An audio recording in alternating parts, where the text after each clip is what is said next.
오늘은 좀 불편한 이야기를 하겠습니다. 회사가 직원을 내보내고 싶을 때 어떤 방법을 쓰는가? 많은 분들이 이런 생각을 합니다. 아무리 그래도 내가 안 나간다고 하면 회사가 어쩌겠어. 저도 사회 초년생 때 그렇게 믿었습니다. 정신력으로 버틸 수 있다고 생각했어요. 그런데 결론부터 말씀드리면 버티기 전략은 사실상 불가능합니다. 회사가 마음만 먹으면 직원을 나가게 만드는 건 크게 어렵지 않거든요. 시작이 있으면 끝이 있습니다. 회사 생활도 예외가 아니에요. 그런데 이상하게 입사는 구체적으로 상상하면서 퇴사는 안 합니다. 아직은 먼 미래 일이라고 생각해요. 그런데 현실을 보면 희망퇴직 대상자의 나이가 점점 내려오고 있습니다.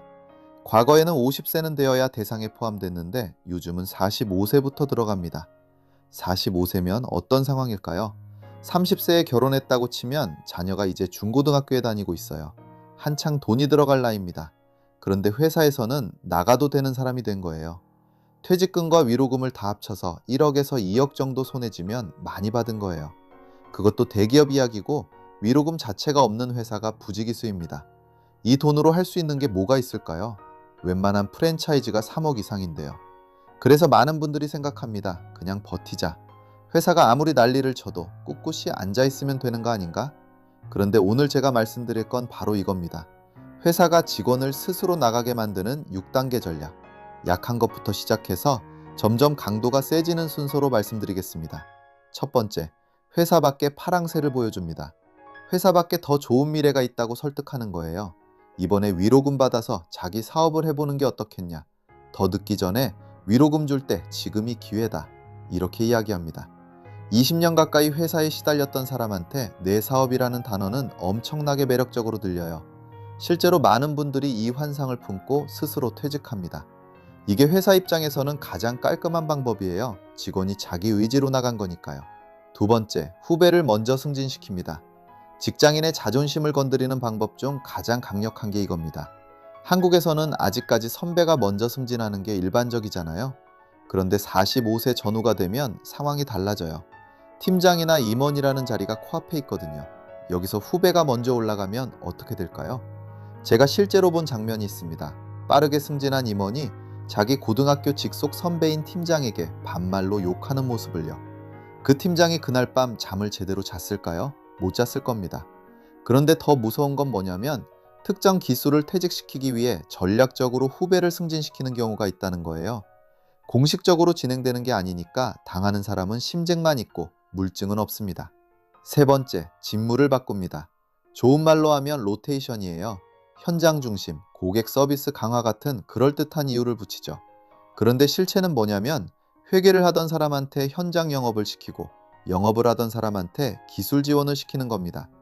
20년 가까이 한 분야를 해온 사람한테 전혀 다른 일을 맡기는 거예요. 당연히 적응이 느리고 실수가 많을 수밖에 없잖아요. 그러면 그 실수를 문제 삼아서 문책을 합니다. 갑자기 모르는 업무로 스트레스가 머리끝까지 차 있는데 누가 자꾸 실수를 지적하면 과연 몇 명이나 견딜 수 있을까요? 네 번째, 업무에서 아예 빼버립니다. 저도 신입사원 때 이렇게 당하는 선배들을 봤어요. 솔직히 그때는 한편으로 일 안 해서 부럽다고 생각했습니다.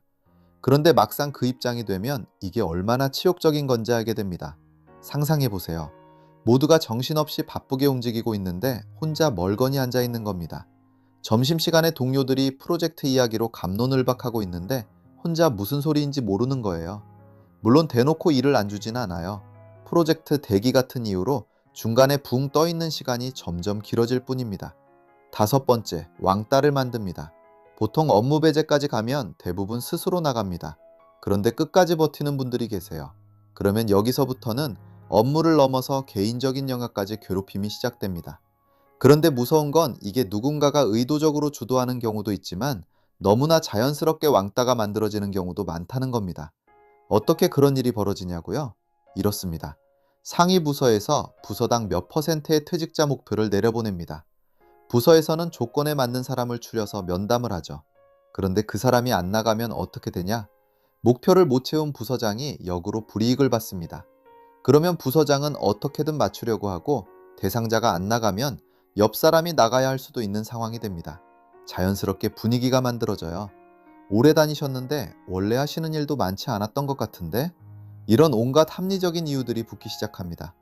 대상자를 제외한 나머지 사람들 사이에서 합의가 모아지고 이게 왕따로 가는 분위기를 만드는 겁니다. 의자 뺏기 놀이 해보셨죠? 음악이 멈추면 누군가는 앉지 못합니다. 회사도 마찬가지예요. 의자가 하나 줄었을 때 살아남으려면 누군가의 의자를 빼앗아야 합니다. 그게 한 사람으로 모아지면 우리도 모르게 그 사람을 밀어내고 있는 겁니다. 여섯 번째, 합법적인 제도로 압박합니다. 여기까지 왔는데도 안 나가면 회사는 법의 테두리 안에서 압박을 시작합니다. 가장 흔한 방법이 근무 태도를 잡는 거예요. 약간의 지각에도 정식 경고문을 발급합니다. 점심시간이 12시부터 1시면 1시 1분에 돌아와도 문제가 됩니다. 이렇게 사소한 트집을 모아서 징계위원회를 열고 징계가 3번 이상 쌓이면 해고 사유가 만들어지는 겁니다.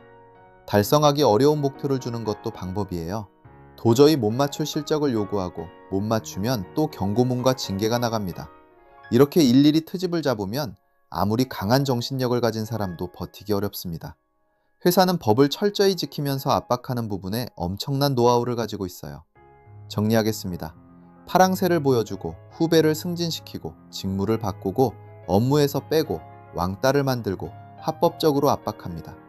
이 6단계를 한 번에 다 쓰는 게 아니에요. 약한 것부터 시작해서 안 통하면 다음 단계로 넘어갑니다.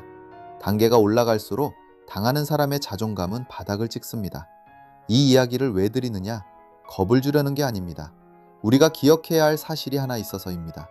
나이가 들수록 퇴사를 결정하는 건 내가 아니라 회사가 된다는 거예요. 그래서 준비가 필요합니다. 회사 안에서의 포지셔닝이든 회사 밖에서의 대안이든 언젠가 올 그 순간을 위해 지금부터 준비하는 사람과 안 하는 사람의 차이는 크다고 생각합니다. 다음 영상에서 뵙겠습니다. 오답에서 정답으로 노답랩의 스토리 설계자 정작가였습니다.